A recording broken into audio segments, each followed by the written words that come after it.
यह एकता और श्री अयोध्या। हमें बेंगलुरु में अयोध्या तक सुव्यवस्थित मार्गदर्शन मिला। रेलवे स्टेशनों से लेकर निवास स्थानों, जंगलों, वनों, धर्मशालाओं, मंदिरों, मठों और अयोध्या में भी हजारों लाखों की संख्या में आए कार्यकर्ताओं और कार सेवकों की व्यवस्था हुई। उस सर्वव्यापी राम की शक्ति से ही प्राप्त कुशलता से विश्व हिंदू परिषद और संत समाज ने यह किया। महिलाओं के लिए अलग व्यवस्था हर जगह पर की गई थी। संयोजकों की कार्यकुशलता के साथ साथ कार सेवकों का आज्ञा पालन, समय पालन, धैर्य, उत्साह, निर्भयता आदि गुण भारत के किसी भी आधुनिक राष्ट्रीय कार्यक्रमों में शायद ही देखने मिलेंगे। मालूम ही नहीं होता कि कौन आकर सूचना दे गया। आवश्यक सूचनाओं का सब कार सेवकों कार्यकर्ताओं तक समय समय पर पहुंच जाना देखकर संगठना की कार्यकुशलता देखते ही बनती थी। चित्रकूट में श्री राम, सीता, लक्ष्मण के वनवास के लगभग 11 वर्ष बीते, ऐसे हमसे कहा गया। कामद पर्वत, गुप्त गोदावरी, हनुमानगढ़ी, स्फटिक शिला आदि स्थानों के दर्शन के समय मन एक अलौकिक भावना से भर गया और यह भी अनुभव हुआ कि सचमुच श्री राम सीता हमारे साथ चल रहे थे। सौराव गांव के बिना द्वार के अधिनिर्मित सरस्वती शिशु मंदिर में रात के समय पुआल पर लेटते यह अनुभव हुआ कि कुछ हजार साल पहले जिस स्थान पर राम सीता आराम करने सोए थे वहीं आज हम सो रहे हैं। अंतर इतना ही था, वहां इंटलों की झोपड़ी थी, यहाँ ईंट पत्थरों से बना छोटा स्थान है। उस समय राम सीता अंदर सोए थे और बाहर लक्ष्मण जी धनुष बाण लेकर कुटी का पहरा दे रहे थे और यहाँ रात को गांव के 2 स्वयंसेवक अपने साथ दंड लेकर रखवाली कर रहे थे। हम लोग अंदर सोए थे। प्रतापगढ़ में रेलगाड़ी पहुंचने से पहले जय श्री राम उतरो की ध्वनि आई, पर हम नहीं उतरे। सैकड़ों कार सेवक उतरे, वैसे ही गाड़ी भी रुकी नहीं थी। तुरंत कहीं आवाज आई, मत उतरो, यहाँ विरोधी लोगों की शरारत है। 3-4 मिनटों के बाद ही पूर्व सूचनाओं के अनुसार जंजीर खींचने से गाड़ी रुकी और कई स्वरों ने उतरने की सूचना दी। तब जाकर हम सब उतरे। यह हमारे कार्यकर्ताओं की पुकार थी। एक चांदनी रात थी, हम पैदल चल रहे थे। सुशासन प्रदेश था। सूचना मिली थी कि एक रात अमराई के बाद ट्रक मिलेगा। अमराई में पहुंचे, देखा वहां चांदनी कम और पेड़ों की छाया अधिक। पेड़ों के नीचे टीलों पर इधर उधर थके हुए कार सेवक सोए थे। उनके ऊपर आकाश की छत और नीचे धरती माँ की ठंडी गोद थी। उन्हें न जाड़ा बुरवार की परवाह थी, नहीं अपरिचित निर्जन प्रदेश की चिंता। अपने अपने घरों में प्राप्त आराम और सुख को त्याग कर एक ही लगन में लगे हुए हजारों युवक, प्रौढ़ और वृद्ध भी उनमें थे। हम तो सर्दी इतनी सता रही थी कि गर्म कपड़े कम पड़ रहे थे, वहीं पेड़ पड़े सूखे पत्तों को जलाकर अपने को गरमाते रहे। बहुत देर बाद एक ट्रक आया। रास्ते में गांव वालों का प्रेम तो आपने अनुभव किया होगा ना। पाँवों में तेल लगाना, पाँव दबाना तथा गर्म पानी से पैर धोना आदि हर गांव की माता बहनें करती थी। बड़ा संकोच लगता था, मुझे तो बुखार भी चढ़ा था ना। उनके मजबूत हाथों से दबाने की कल्पना से ही डर लग रहा था, पर वे नहीं मानती थी। हमारा शरीर तो रात के समय केवल आराम चाहता था। हाथ या पांव अपनी जगह दर्द से थक गए थे।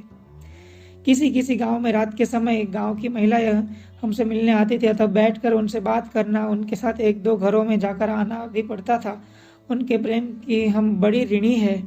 वे कहती थी, आप राम भक्त है, आपकी सेवा करना राम की सेवा है। हमारे भाग्य से आप हमारे यहाँ आए हैं, सुनकर हमारा हृदय भी गदगद हो जाता। गांव गांव में 1000-2000 लोगों के भोजन की व्यवस्था रहती थी। अगर हमने कुछ नहीं लिया तो बहुत बुरा मानते थे। किसी किसी गांव में महिलाएं हफ्तों से अपने घर गए बिना कार सेवकों के लिए भोजन बनाती, रोटी बेलती और सेंकती थी। मठ और आश्रम में साधु महात्माओं ने कार सेवकों की व्यवस्था के लिए अपने द्वार खोल दिए थे। वे हमें खिला पिलाकर साथ में आशीर्वाद भी देते थे। यह तो अविस्मरणीय अनुभव है। अयोध्या के पास आते आते हमें कीचड़ और पानी से भरे हुए खेत, गहरे पानी से भरे हुए नाले और गंदे पानी की इतनी गहरी खाइयां भी मिली थी।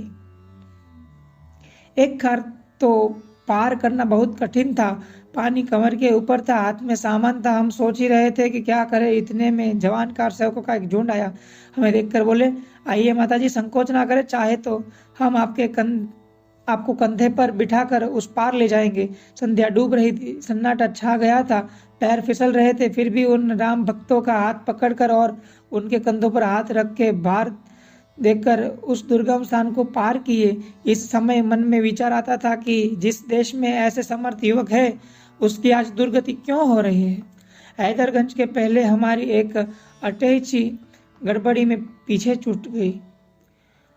2-3 दिनों के बाद राजस्थान के कुछ कार सेवकों ने लादी कर्नाटक के ही एक डॉक्टर और उनके युवा पुत्र के साथ वहां आगे आ गई और दर्शन नगर में मेरे पास आई।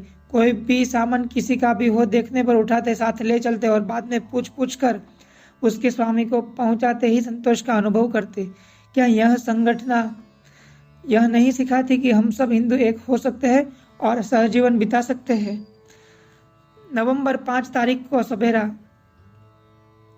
कुछ युवकों ने आकर नमस्कार किया। परिचय पूछने पर उन्होंने बताया कि हम सब कार सेवक है। एक माताजी बोली, माताजी, कल रात हम इतने थके थे, आगे न जाकर एक पेड़ के नीचे सोने का सोच रहे थे। हमने देखा आप माताएं थोड़ी देर आराम करके चलने की तैयारी करने लगी। आपने कहा कि सूचना के अनुसार 6 किलोमीटर पर एक पड़ाव है, अगर आज उतना चले तो कल जल्दी अयोध्या पहुंच जाएंगे। आपकी स्फूर्ति और उत्साह देखकर हमें प्रेरणा मिली, हम भी चले और अब देखिए अयोध्या के बिल्कुल पास आ गए हैं। उनसे हमें भी प्रेरणा मिली और हम भी जल्दी जल्दी चलने लगे। अयोध्या में आने पर हमारी वाहिनी के 3-4 कार सेवकों ने हमें देखा। बच्चा माँ को देखकर दौड़कर आता है, उसी तरह वे हमारे पास आए और हमारे हाथ से सामान आदि लेने लगे। बहुत काल से बिछड़े हुए आत्मीयों से मिलकर जो आनंद प्राप्त होता है, वही आनंद उस समय का भी था। हम राम जन्मभूमि दर्शन के लिए कतार में खड़े थे। पुलिस वालों ने हमें आगे जाने का इशारा किया। वे भी हमारे साथ भजन या राम धुन में शामिल होने लगे। दर्शन करके आते समय कई पुलिस वालों को प्रसाद देकर जय श्री राम कहा। उन सबसे उत्तर मिला, जय श्री राम। जन्म स्थान की भूमि पर कदम रखते ही हृदय भर गया।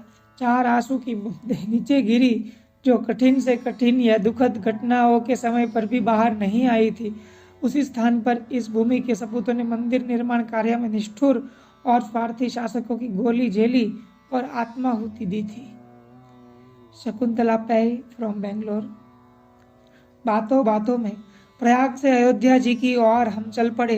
रास्ते में एक पड़ाव हैदरगंज कस्बे में था। हम नासिक की 6-7 बहनें थी। वहीं हमको मूल की विधायिका श्रीमती शोभा फडणवीस और उनके साथ की 10-15 महिलाएं मिली। पैदल चलते चलते हम थक गई थी। अयोध्या जी बस केवल 15 किलोमीटर की दूरी पर है, कैसे भी पार करेंगे ऐसी जिद्दी थी। परंतु गांव वालों ने हमें रोका, कहने लगे, हम ट्रैक्टर की व्यवस्था करते हैं, आपको पैदल नहीं जाने देंगे। उनका आत्मीयतापूर्ण आग्रह टालना असंभव था। अब हम बहनों की बड़ी टोली बन गई। परिचय हुआ, आपस में चर्चा होने लगी। यह देखकर गांव की महिलाएं हमें मिलने आई। श्री राम जन्मभूमि के विषय में जो बातें प्रारंभ हुई, उसमें पंजाब, कश्मीर, असम आदि विषय अपने आप आ गए। उन बहनों को इन समस्याओं के बारे में कुछ भी पता नहीं था। हमने भी उनको समझाने का प्रयास किया। अपने देश में ऐसी दयनीय स्थिति है यह उनको बताया, तब वे बहुत दुखी हुई। कितने प्रश्न पूछे उन्होंने, वे काफी प्रभावित हुई।